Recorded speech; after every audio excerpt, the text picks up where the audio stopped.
fahuwa khairul lakum. Boleh jadi kamu benci pada seseorang atau sesuatu padahal di sana ada kebaikan.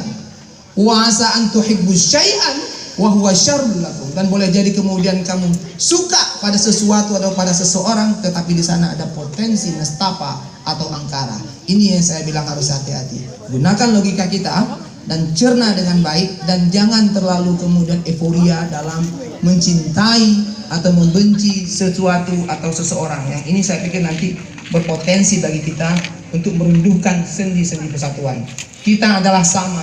Saya suka tagline ini. Kita adalah sama. Sama di mana? Bahwa di mata Allah ukuran kita ketakwaan. It doesn't matter bahwa Anda adalah suku mana. Bukan persoalan bahwa Anda jenis kelamin apa. Bukan persoalan profesi Anda apa. Partai Anda apa. Isu apa yang Anda usung. Siapa yang Anda dukung. Enggak. Ukurannya adalah di mana Anda berdiri dalam memperjuangkan agama Allah. Itu dia. Nah, silakan tafsir masing-masing gitu loh. Saya tidak mau kemudian memaksakan tafsir bahwa kebenaran Allah ada di sini, kebenaran Allah ada di sana, karena saya nggak punya kuasa untuk itu. Seperti juga dikunci oleh Allah dalam Al-Quran, ya kan? Fala tuzakku anfusakum wallahu a'lamu liman ittaqa. Jangan kamu merasa diri bersih, karena Allah yang lebih tahu siapa sebenarnya yang lebih bertakwa. Saya pikir demikian saja. Mudah-mudahan pesan-pesan ini bisa kita bawa dalam kita merespon fenomena terkini di Republik kita.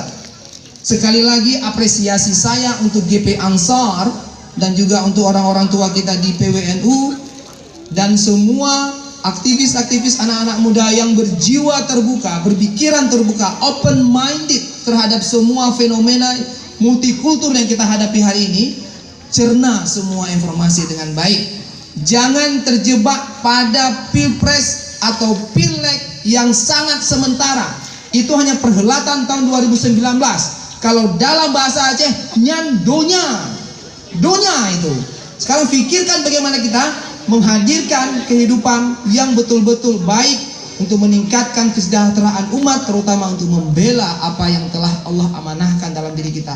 Karena kita adalah khilafah yang diutus oleh Allah untuk memperbaiki kondisi umat. Lebih dan kurang saya mohon maaf. Assalamualaikum warahmatullahi wabarakatuh. Allahumma salli wa sallim ala sayyidina wa maulana